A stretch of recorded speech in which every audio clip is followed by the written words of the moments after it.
So we're getting you on actually just to talk about Turkish football, because again we've touched on it a bit tangentially, but it's again a football culture with a lot of layers to it and also politics involved, and it's all crystallised in your book Welcome to Hell, in search of the real Turkish football. What led you to actually decide you're going to write this book?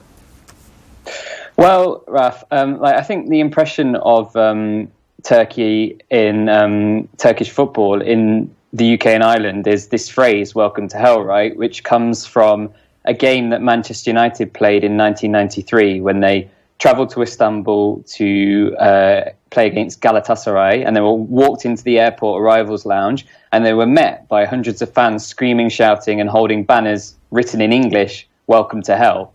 And then over the next kind of 24 hours, they had quite a tumultuous experience. Eric Cantona got sent off. They drew the match. They went out of Europe. They got beaten up a bit by the police. They left cursing Turkey and their luck. Then fast forward to 2009, which is when I first went to a match in Turkey. I had the complete opposite response. I was welcomed in. I sort of got to know a very strange fan club for Beşiktaş, who are quite leftist and socialist, and take part in protests against forests being cut down. And I thought, this is quite different to the image that is in my mind and from living in the UK and growing up there. And so really I wanted to write the book to try and narrow that gap, or at least just to expose people in Ireland, in the UK, to what the other sides of Turkish football really. Yeah, as you said, the whole welcome to hell thing, of course, dates back to the Manchester United game, November 1993. The perception, I think, in England also, it becomes even, hardened, more crystallised again a few years later in the UEFA Cup run of 2000, and involves the Leeds fans. Can you just take us back through that kind of incident? Because I remember it well as a child, but it obviously had a huge impact on the way Turkish football was viewed, particularly in England, and then for us here as well, through that prism as well. Yeah, sure. You're right to pick up on that. It was, perhaps this is crystallised the Welcome to Hell moniker, really. Year 2000, semi-final of the Europa League, Leeds are playing Galatasaray. For both of them, it's a huge game because the Galatasaray, even though they're a huge Turkish team, that's the furthest any Turkish team has got in European competition. Leeds, obviously, good history, but the most successful side of the present era. They travel to Istanbul, and the first chapter of my book is devoted to trying to unpick what exactly happened. And at the risk of making it a spoiler, basically it's hard to know exactly, but what did happen was 2 Leeds fans were stabbed to death in horrendous circumstances. What I mean by it's hard to know what happened, it was hard to know exactly why that happened. I spoke to lawyers who represented both sides. I spoke to fans on both sides. And really, it just is there's a lot of just different opinions. And I try to sift through this. And I can't come to a definitive answer. I can't say, it was due to this. I mean, my gut instinct is that stereotypes on both sides. So on the lead sides of Turkish fans as violent and crazy, and on the Turkish side of English fans as hooligans, I feel as if perhaps these ran away with experience, and that those stereotypes were kind of fed into behaviour and led to an incident that just got escalated really quickly out of hand. So I should say, I don't condone what happened at all. I don't want to be seen as an apologist for what happened. It was really horrendous. But I don't know, I guess my point of view is that was 19 years ago, and I wanted, understand a bit more why that incident could have happened, and also then to think about moving beyond that, beyond and look at the history and other elements of what's going on in Turkey. Yeah, because it's interesting an incident like that happens, and also the fact that Galatasaray are more linked into high society as well. And I've always read that they, in comparison, obviously they're based on the European side of the Bosphorus Straits, and they've always been linked in, I guess, to the upper class, even going back to the founding of the club. I just found that kind of interesting as well. And then the fact that despite this kind of high society link, they're linked in as a kind of hooligan club too whenever they're in Europe.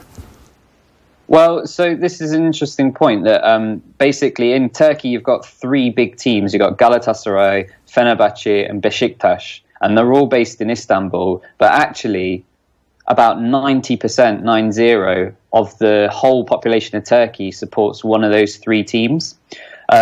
So you're absolutely right. Their foundation was by basically rich kids in the early 20th century. And Galatasaray today still has a link to one of Turkey's most prestigious high schools, a bit like if Eton College was affiliated with, like Chelsea or something. But because they're supported by about 90% of the population, you can find fans from a whole range of backgrounds that support all of those three teams. So I don't know what it's like in Ireland, but, in England and in some European countries, one football team is associated with a particular, class background, or sometimes even religious background, right? Historically, obviously not everyone is by that, but they have these things. This is a working class club, this is a middle class club. And whilst Galatasaray is definitely, you're right about the foundations and the people in charge of the club, very much aristocrats and rich and influential people. But I think for all those three sides, at the fan level, you'll find plenty of hooligans and plenty of middle and working class people who aren't hooligans, just normal people. Really, truly, they cut across every demographic, as I found out in my travels around Turkey. Yeah, of course. There's the Graham Souness incident in 1996 where he plants the flag. He's often in Ireland anyway. He's a pundit here on Virgin Media, one of our stations. But he's often talked about that moment where he runs in the middle of a derby between Galatasaray and Fenerbahce, plants the flag in the centre circle, and it's one of those kind of moments that I suppose stirs the pot a bit. But it has the atmosphere in these derbies. It's become more sterile, hasn't it, as well? Just some of the measures they've brought in. Well, yes and no. I mean, Turkish football crowds are very lively in general. And to someone familiar, I can't speak for Ireland, I've never been to a match there, but for someone familiar with English crowds, going to a Turkish football match is quite an experience, even on an off day, because everyone is just a lot more passionate. The whole stadium normally sings rather than just one section. Everybody stands. You don't have like a seat number. You just stand where you can find a spot often. And you're right that the government have brought in quite a lot of kind of fan ID system, which has been very unpopular.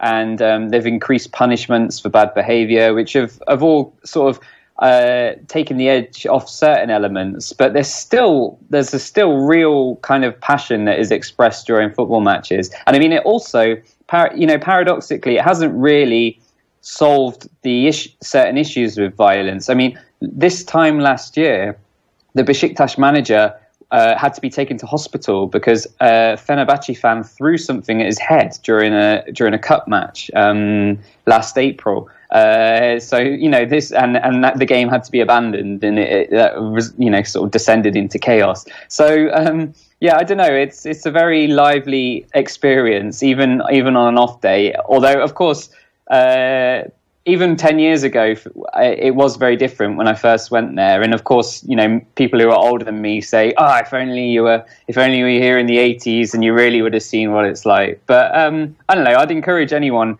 if they're on holiday in Turkey, to check out a game, because to an outsider, it's fantastic. Yeah.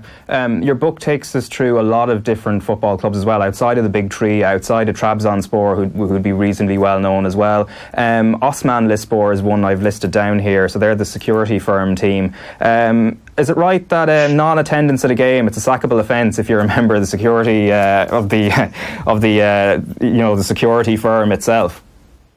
Well, like in a roundabout way, yes. Basically, this is a side which was kind of generated by the Ankara municipality. So Ankara is the capital. It doesn't really have a huge footballing tradition like Istanbul. So one quite crazy mayor generated this side, but couldn't get fans to go to games because there's a couple of sides in Ankara, and fans of those teams, and they don't want to be fans of a new team. So in order to kind of fill the stadium, workers for the municipality, security workers for the municipality, it turned out, were kind of being lent on to attend. There were rotas. I mean, I think that it's probably, and outside the game, I could see people being checked off on lists and ushered in. And I think that perhaps if you missed the game, it wouldn't be like, right, you're marching orders, but it definitely would have been frowned upon. It was part of the wider sense of the obligations that come with the job, and people were a bit. People didn't really want to talk about it, and it was quite hush-hush because they were scared of getting into trouble. But again, it just shows there are some, as soon as you start digging about, there are some quite interesting tales which are under the surface in Turkey, which I've tried to capture in the book. Yeah, one of them is your visit also to Diyarbakir. So this is the Kurdish area, and there's a club there called Ahmedspor. So you went there in February of 2016, right? And the atmosphere, obviously, with the political backdrop, it was quite dangerous. Yeah, so at that moment in time, there was a sort of a lot of fighting between the government forces and like an armed insurgency being led by people linked to the PKK, which the Turkish government sees as a terrorist organization. Parts of Diyarbakir were kind of walled off or by the security services, where they were, sort of fighting street to street with these people. I needless to say, stayed well away from those areas. I went into town and I went to this football match because Fenerbahce, one of Turkey's biggest sides, had drawn Ahmedspor in the cup. And just to give an equivalent, like the Ahmedspor are a very small side. They're, I don't know, in the fourth tier, I think, third or fourth tier. Should have done my homework. But they, it was quite surprising that they got to the stage where they're playing Fenerbahce, and it was just a very interesting atmosphere in the stadium. A lot of security forces, and actually, the funny thing is that professional footballers are professional footballers. So the game itself, I think it was a 3-2 victory to Fenerbahce. But it passed really without incident. But obviously, there's a much wider issue going on with. At that time, and even today, there's very much the Kurdish conflict, as it's known, has been bubbling along in Turkey for decades, and it's very interesting to see how something even as football even gets sucked into it, right? That's kind of what I decided to concentrate on in this particular chapter, is how and why football becomes part of it. Yeah, and that issue with the conflict between the government and Kurdish rebels as well, given the fact of what was happening over the border in Syria as well, which is not a million miles away, how does that have any impact at all on football? Oh, it's a good question. I mean, I'm not the politics, the current politics, as opposed to like Kurdish groups in northern Syria. I'm not 100% up to date with, but I mean that. What has happened is the whole issue in Turkey has definitely cooled down a lot since 2016, when it was really when there was fighting in cities. There isn't really any like fighting in urban areas in general right now, and so in terms of football, the incident has also calmed down. That side, though, Ahmedspor do frequently complain that they are treated as by Turkish nationalists poorly. I occasionally see news stories. So I don't know. It's still an issue which bubbles up in football. Although it's also important to remember that a fifth, 20% of people who live in Turkey have some sort of Kurdish background, and lots of them are also fans of like Galatasaray, Fenerbahce, or Besiktas as well. So we're not talking as if this side represents all Kurds. It represents a certain demographic of Kurds in Turkey, and that's again it's just more complicated once you start to dig down. Is sort of the conclusion of many elements of Turkey. You mentioned again Galatasaray, Fenerbahce, Besiktas. They've been the traditional powers. They've won the vast majority of league titles, Turkish cups, etc. But there's a new power there, Istanbul Basaksehir. They don't have a lot of fans, and they seem to be an establishment club as well. They've been taken over by the Ministry of Youth and Sports. How did they emerge? Good question. So this side, they were like a municipality side. So in Turkey, the municipalities often have football sides. So taxpayers' money is used to fund, sports operations in general, but particularly football sides. So this was like an Istanbul football side. It never had very many fans. It was founded in like the late 80s, early 90s. And then in 2014, it was sold to a private consortium of businessmen, one of whom is related to the president of Turkey, President Erdoğan, and all of whom I think it's fair to say are, sort of pro-government in varying stripes. But the club went from a public to a private club. In Turkey, there aren't very many private clubs, unlike in England, where every club is private. In Turkey, they're kind of members' associations. But this club, because it became a private club, actually developed quite a lot of flexibility. It didn't have to answer to members, perhaps secured some favourable contracts, although it's hard to know. But it was just basically quite well run. This is the kind of inconvenient truth to lots of people who don't like the fact that this club is doing well, is that actually they have a good manager, this guy called Abdullah Avcı, who was there before 2014. So they've had consistency. They've recruited well, they're from lower divisions and abroad. They sold Cengiz Ünder to Roma for like 15 million euros after he helped them a lot. They have a scattering of older players from Adebayor to Clichy who have all chipped in with a few things, and they're quite a well-drilled side. So on the one hand, yes, there is a link there with the government. Although on the other, they are also this season played the best football and kind of deserve to be top and probably will be champions. So, but at the same time, they have no fans, as you pointed out. I mean, they're 5 years old, so it's quite difficult to generate a fan base from scratch when you're up against 100-year-old clubs. And so this is the question. Everyone's thinking, well, what's going to happen? Are they going to be around for decades, in which case maybe they will? Or are they going to disappear again, in which case, well, maybe we'll just look back and say, oh, that was a funny turn. I guess to be continued. Yeah, Erdoğan's another interesting, obviously the president of Turkey. I guess local government elections haven't been going too well from recently, but in terms of football, there's always stories about him. Potentially at one point he could have been close to having a career in the game as well. Not sure how true that necessarily is, and I've seen him playing in charity games where he scores goals, but again, is he being tackled properly? I would imagine not, like most world leaders. And obviously he was a fan of Kashim Pasa, I believe, as well. So the whole football thing is quite interesting. But Hakan Sukur, who is one of Turkey's leading footballers, he was charged, I believe, with insulting the president, and he's now found himself in exile as well. It's a very interesting situation. Yeah, so this is a very complicated situation. Hakan Sukur is a sort of prominent supporter of a group of people in Turkey called like Gülenists, who are people who support this preacher called Fethullah Gülen, who lives in America.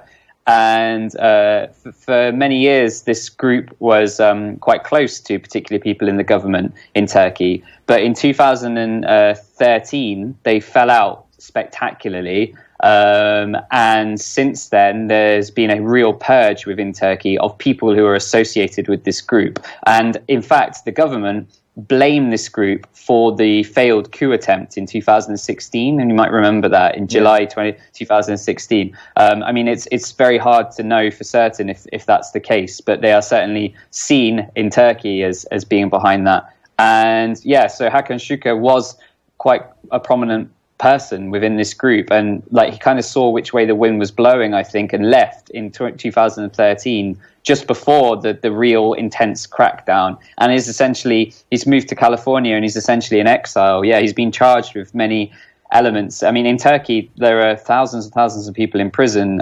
associated with this group. He has been charged so can't return to Turkey, really. And it's important. A lot of people outside of Turkey, they think this all sounds like a terrible line from some sort of weird political thriller or whatever, and it's a load of rubbish. But this group is not a load of rubbish, and there's a lot of evidence to suggest that they were very involved in football and also many elements of the state. And it's again, in Turkey, you never really find the black and white. It's hard to say for certain X or Y, but there's a lot of kind of mysterious grey, which makes for kind of frustration sometimes, but also I don't know, an interesting book, and leave space for book 2, I guess. Yeah, well, there's definitely scope for that. I suppose before we let you go, from time to time we get to see the Turkish national team, not at World Cups for some reason. I think they seem to fall foul of whatever's happening in qualifying, and just doesn't work for them at that stage. But they've been at a good few Euros and have tended to do well as well. Huge population, football mad as well. Is it fair to say they kind of punch a bit under their weight in terms of tournament qualification? Absolutely. I mean, Turkey is, for a football mad nation, it's really squanders an embarrassment of riches at its youth stage. It has a really poor, most clubs have a really poorly designed youth team system.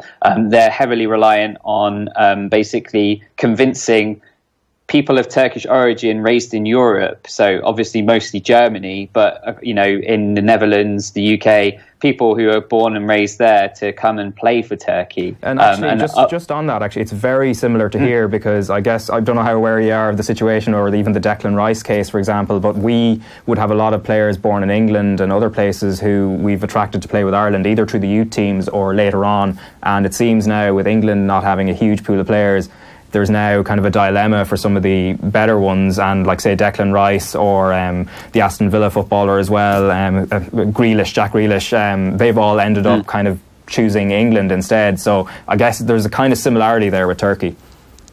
Definitely, although I guess Ireland is, I don't know what the population of Ireland is. Well, it like very much smaller, about 4. Right, exactly. Million, yeah.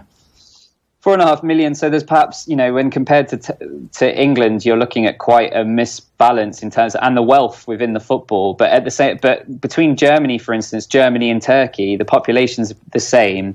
The wealth in football, Turkey is the 7th largest football league in Europe by revenue. So it's behind the Bundesliga, definitely, but there's still a lot of revenue there.